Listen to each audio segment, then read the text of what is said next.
يا صباح الفل يا مساء الجمال عليكم على حسب ما بتشوفوا الفيديو.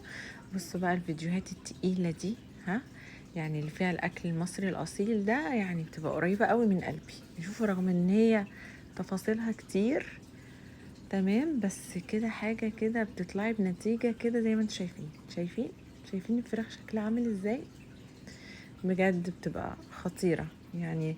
مهما عملنا حاجات جديدة والحاجات اللي طالعة وكده، بس بجد اكتر حاجة بحبها ان انا اعملها هي يعني بتبقى متعبة، بس بصراحة بتطلعي بنتيجة زي ما قلت لكم تحفة. تعالوا نشوفوا بقى بدأنا يومنا ازاي وعملنا الفراخ التحفة دي ازاي. اول حاجة هبتدي ان انا بقى اقشر البصل، وزي ما اتفقنا بنشوف محتاجين قد ايه كمية بصل للاكلات بتاعتنا، بنضربها في الكبة مرة واحدة. تمام. خلاص انا عندي هنا الفاصوليا طبعا البيضة، نقعها من قبلها بيوم، وبعدين بديها سلقة كده تاني يوم. تمام، اهي حطها على النار، ما بتاخدش وقت بقى. تمام.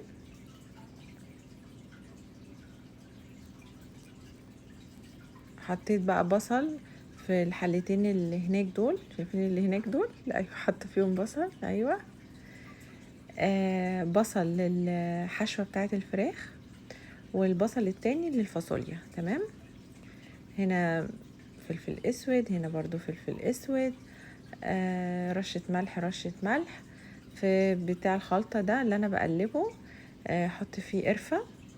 تمام. مع البصلة الاول بديها لون حلو كده، وبحط معاها فص مستكة، وبعد كده بنزل بقى فلفل اسود ورشة ملح، والبهارات بقى 7 بهارات، حبهان، قرفة، ايه تاني، بس كده. خلاص، 7 بهارات وقرفة وحبهان وفلفل اسود. زي ما اتفقنا، اي حشوة بحب اكتر فلفل اسود والقرفة، يعني يكونوا اكتر توابل واضحة يعني. تمام. بحط بقى صلصة عندي على البصل كده عشان الفاصوليا. انا لما بيتبقى معايا صلصة من العلبة يعني، بفضيها كده في ستريتش راب واغطيها واحطها في الفريزر، مش بسيب العلبة في التلاجة زي ما هي يعني. تمام. غسلت الرز طبعا بتاع الحشوة وحطيته على البصل بعد ما البصل اخد لون، وحطيت البهارات على البصل فاتشوحت معاها مع البصلة، فاديتها بقى ريحة وطعم احلى. خلاص، بنزل بقى مكعب ماجي على الرز كده واقلب. بص لون الرز بقى عامل ازاي، يعني بيبقى مقارب شوية للفريك في لونه يعني. هنا بقى عندي بقية البصل كده هفضيه في طبق.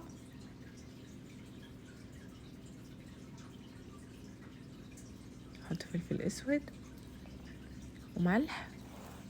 ايه ده، رجعت في كلامي، ماشي بلاش ملح. حبهان، رشة قرفة. هقول لكم انا ما حطيتش ملح هنا ليه، هقول لكم دلوقتي. خلاص، نقلب بقى كل المكونات كده مع بعض كويس قوي.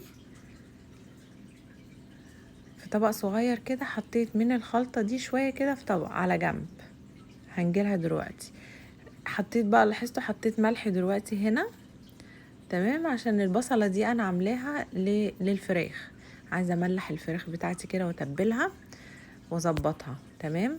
ف... فحطيت لها حبة ملح بقى حلوين. والطبق اللي على جنب ده هنجيله دلوقتي هنعرف ليه، اللي هو ما حطيتش فيه ملح. تمام.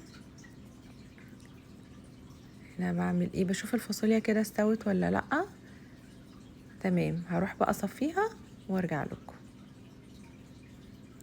صفيتها وتمام، الصلصة عندي بتاعتها جاهزة. تمام كده، حطينا طبعا سكر مع الصلصة، وحطيت كزبرة وكمون طبعا اساسي، وبحب احط فيها توم. معرفش بقى، في ناس ما بيحطوش ولا على اللوبيا ولا على الفاصوليا توم، بس انا بحبها. ان شاء الله احط كده فص واحد بس، ودوقي طعمها هيبقى عامل ازاي، طعمها بيبقى خطير. خلاص، بس انا ايه، هزود الفاصوليا دي ميه لان زي ما انتم شايفين كده الصلصه كانت تقيله. خلاص، الرز بتاعي استوى نص سوا. خلاص، لانه طبعا ايه، ما بنسويش رز الحشو قوي عشان لسه ايه هنحشي بيه وتحطيه في الفرن او تسلقيه او كده فما يعجنش معاكي. هنا كنت حاطه شويه ميه مغليه كده على الزبيب. انا بحب قوي الحشوه اللي هي بيكون فيها زبيب، يعني بيديها طعم مسكر كده وبيبقى حلو. فضيت بقى الخلطه بتاعتي الحشوه بتاعتي في طبق كده عشان تبرد، عشان اقدر احشي الفراخ بتاعتي. خلاص. وهنا في الحشوه ما بتحطيش يعني مقدار الرز مقدار الميه، بيبقى اقل. يعني انت عامله كوبايتين رز بتحطي ايه كوبايه ميه او 3/4 كوبايه ميه، بس تتشرب بس الميه دي خلاص وبتطفي عليه. تمام. نقطع بقى شويه فلفل اخضر كده مع الفاصوليا. اي خضار كده بتحطي معاه فلفل اخضر او تضربي فلفل اخضر مع الطماطم في الخلاط وتنزلي بيه على الخضار بتاعك، والله بتديله بصه ريحه تحفه وطعم خطير. حلو الفلفل الاخضر مع الخضار، يعني في اي صلصه كده يعني احشري معاه فلفل اخضر كده هيوديلك الخضار في حته تانية. عندي بقى هنا البصل اللي تبلناه بفلفل اسود وحبهان ورشه قرفه وملح، حبه ملح حلوين كده عشان نملح الفراخ بتاعتنا. وايه اعملي بقى الفراخ دي مساج كده تحت الجلد. تمام. ومن جوه الفرخه نفسها من جوه كده بصي، يعني ايه حاولي تمشي الحشوه كده تحت الجلد لفوق، طلعيها لفوق كده، ومن عند الوراك برضو كده كلها كده ايه تبليها حلو بالبصل اللي فيه التوابل ده. بس كده الله ينور، مية مية.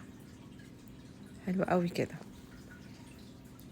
خلاص هاخد بقى من الحشوة دي في طبق، عشان مش عايزة ايه يعني ما تزفريش الحشوة بتاعتك كلها، لان طبعا بنحشي بايدينا وكده وتيجي تحطي ايدك في الحشوة افرضي مثلا اتبقى منك حشوة. خلاص. فانا بحب اخد كده في طبق احشي بقى اللي انا عايزاه، ولو اتبقى وفعلا اتبقى من الخلطة شوية فزودت عليها مية ووطيت عليها استوى. شايفين ازاي؟ يعني هو ده بس الحشوة اللي انا محتاجاها. عشان كده في اي حاجة بتتحشي حاولي تاخدي في طبق على قدك مثلا، وكل ما تعوزي خدي تاني. واللي على جنب ده نضيف، ما حطيناش فيه ايدينا ولا اي حاجة، يعني ما جرالوش اي حاجة، برجعه تاني في الحلة وبحط عليه شوية مية وبسويه. خلاص. هحاول بقى الجلد اللي هو المفتح ده اقفله كده بالخلة. تمام. وبتحشي بقى الفراخ يعني يكون في فراغ ما بين، يعني ما تحطي ايدك كده في الفرخة من جوه يبقى في فراغ شوية، مش تكبسيها قوي رز، لا. تمام. وهيستوي معاكي ويفلفل ويبقى طعمه خطير والله. تمام كده. الاجنحه دي برضو كده هزنقها كده عشان ايه ما تتفكش معايا كده ويبقى يعني كده بيبقى شكلها حلو في التقديم. لكن ممكن لو انتي مش حاطه مش مقفله على الجناحات دي كويس بتبقى طالعه كده وفرده جناحاتها بقى فانا بفضل يعني ان انا ايه اعملها بالخله كده. تمام. وبعد ما حطيت بقى الرجل بتاعها قفلتها خلف خلاف كده، عارفين خلف خلاف ده، ربطتها برضو مش مطمنة، ما ممكن تبقى مربوطة هنا. تمام. وتيجي بقى احطها في الشوربة رجليها تتفك، اعمل ايه انا بقى؟ فبرضو مش مطمنة لها، رحت ماسكة بقى رجلها دي ورحت ربطوها زي ما انتوا شايفين كده. بس انا كده ارتحت واطمنت وعرفت ان هي شكلها زي ما هحطها في الشوربة هتطلع لي. الشوربة بقى زي ما انتوا شفتوا كده بحط فيها بقى ايه كرفس وجزر وبصل طبعا، ورق لورا وحبهان، فلفل اخضر، فصوص توم. تمام. وفي طماطمايه كمان ومستكة، يعني ظبطي كده الشوربة كده عشان تبقى ريحتها حلوة. خلاص. هنيجي بقى هنا نعمل ايه؟ نعمل الرز المعمر زي ما انتوا شفتوا كده. الحاجة اللي انا هسوي فيها اعاير فيها الرز الاول. شفتوا الفراغ بقى قد ايه؟ يعني مش مالية البرام لاخره. تمام. وبعد كده افضيه بقى في الطبق اللي هغسل فيه الرز. وبحاول ان انا دلوقتي ايه اعمل ايه بغلي اللبن عندي الكريمه كانت قليله المره دي، وقلت بقى ايه ربنا يستر. يعني مش عارفه، يعني انا حطيت ميه جوه علبه الكريم، يعني ما اقولكوش يعني جبت، بص جبت من اخر، ما سبتش ولا فتفوته في علبه الكريمه، لان ما كانش عندي غير، عملت يعني بتاع كوبايه كده، كوبايه وشويه، ما كانش كفايه طبعا مع الرز، عشان عندنا اللبن مش دسم، فبقى كنت خايفه لحسن الرز ما يطلعش حلو، بس الحمد لله طلع كويس. خلاص بتغلي اللبن، مولعه الفرن بتاعك، الرز غسلته، حطيت طبعا ملح وفلفل اسود وحبهان، وهحط كمان سكر ما تنسيش. هنا بقى هحط بقى سمنه مع الرز. فاكرين لما قلتلكم انا ما بحطش ولا سمنه ولا بدهن الحاجه اللي هحط فيها الرز المعمر؟ ليه؟ لان الكريمه بتبقى عندي كافيه، فبقول كفايه يعني ما يبقاش كريمه وسمنه، يعني كده كتير قوي، صح؟ قال يعني بقى احنا بقى حافظين يعني. فايه المره دي بقى ما كانش عندي الكريمه مكفيه، عشان كده حطيت بقى معلقه سمنه بلدي كده مع الرز، وايه وقلبت، ودهنت برضو البريم بتاعي زي ما انتم شايفين كده بالسمنه. هعمل ايه؟ عايزه ادي للبن دسامه بقى، بس الحمد لله طلع كويس، كنت شاكه صراحه. قصه طويله. خلاص كده تمام. يبقى بتغلي اللبن عشان ايه؟ يساعد يعني ان هو يستوي بسرعه. بصوا حسيت ان ايه، لا محتاجه لبن تاني. شفتوا؟ محتاجه لبن تاني. هسخنه برضو، مش هحطه بارد، يعني هما شويه صغيرين فهيسخنوا بسرعه. كده تمام. شايفين كده انا مرضيه. وحطيت ميه طبعا، ما تنسوش الميه، مش لبن بس، لبن وميه كمان بتحطي. يلا بقى نخرط الملوخيه بتاعتنا. انا رجعت الحشو على فكره في الحله تاني، وحطيت شويه ميه صغيرين، وبسوي ايه بقيه الحشوه بتاعت الفراخ، عشان ايه احطها في السيرفيس كده وارص عليها الفراخ، بتبقى شكلها حلو، وطعم الرز كان تحفه بصراحه. تمام عندي الفراخ خلاص اتسلقت وبقت زي الفل. نعمل شويه بقى لسان عصفور كده،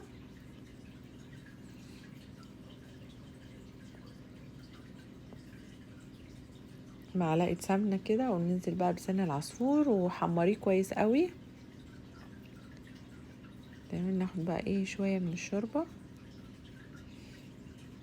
الحله اللي ورا الشوربه دي، ايوه دي بتاعت الملوخيه. تمام. هاخد شويه بقى من الشوربه، وبما ان الفراخ عندنا شوربتها بتكون يعني تعبانه حبتين، اوكي يعني بتكون تعبانه مش عارفه ليه. فهحط بقى ايه مرقه معاها في لسان العصفور وفي الملوخيه. تمام كده. نحمر بس لسان العصفور كويس خالص كده. طبعا الفرن عندي شغال على البرام يعني. هحط بقى مرقه هنا كمان، ونحط برضو شوربه عادي. الخضه، عارفين الخضه دي بتحصل لكم اكيد لما تنزلوا في حاجه بميه كده على حاجه سخنه، شوربه كانت او اي حاجه، تلاقيها عملت تش كده، تحس ان هي ايه هتفرقع في وشك فتجري انت على طول تجيبي ورا. ايوه احنا بني ادمين يا جماعه، عادي بنتخض برضو. فطبعا ايه بهدلنا البوتاجاز، بس عادي كل ده هيتصلح بعد ما اخلص.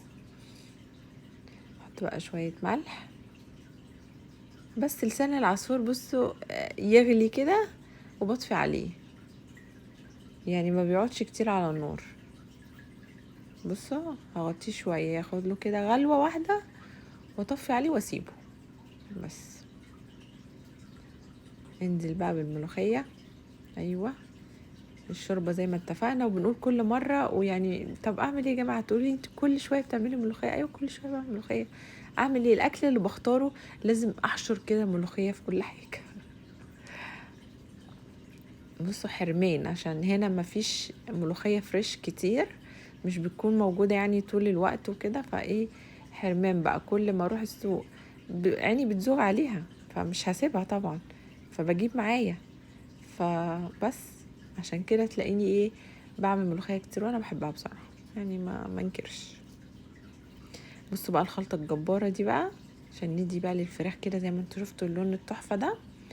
صلصة، وبحط عليه كركم، فلفل اسود وملح طبعا، وسمنة بقى، ومعلقة عسل. خلاص كده. وايه بخفف الصلصة بقى علشان هو معجون يعني، بخففه بشوية كده شوربة من بتاعت سلق الفراخ او مية سخنة او اي حاجة، اخفف يعني ايه الصوص اللي بدهن بيه ده.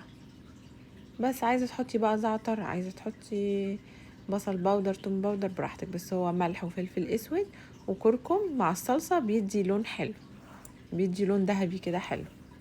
خلاص. وعسل نحل، والسمنة بقى ما تنسيش السمنة.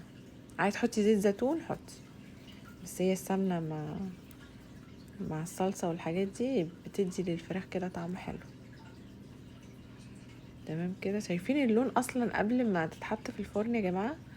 خطير، يفتح النفس والله. شايفين ازاي يا سيدي؟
يلا ونغرف بقى اطباقنا كده، نغرف الشوربة بتاعتنا، نغرفها كده في الطواجن دي، بيبقى شكلها حلو في التقديم يعني. لازم نهتم بالتفاصيل يا جماعة، التفاصيل دي هي اللي بتفتح النفس على الاكل. شكل السفرة كده شايفين شكله يفتح النفس. ودي كانت وصفتنا النهاردة، اشوفكم مرة تانية في وصفة تانية. باي.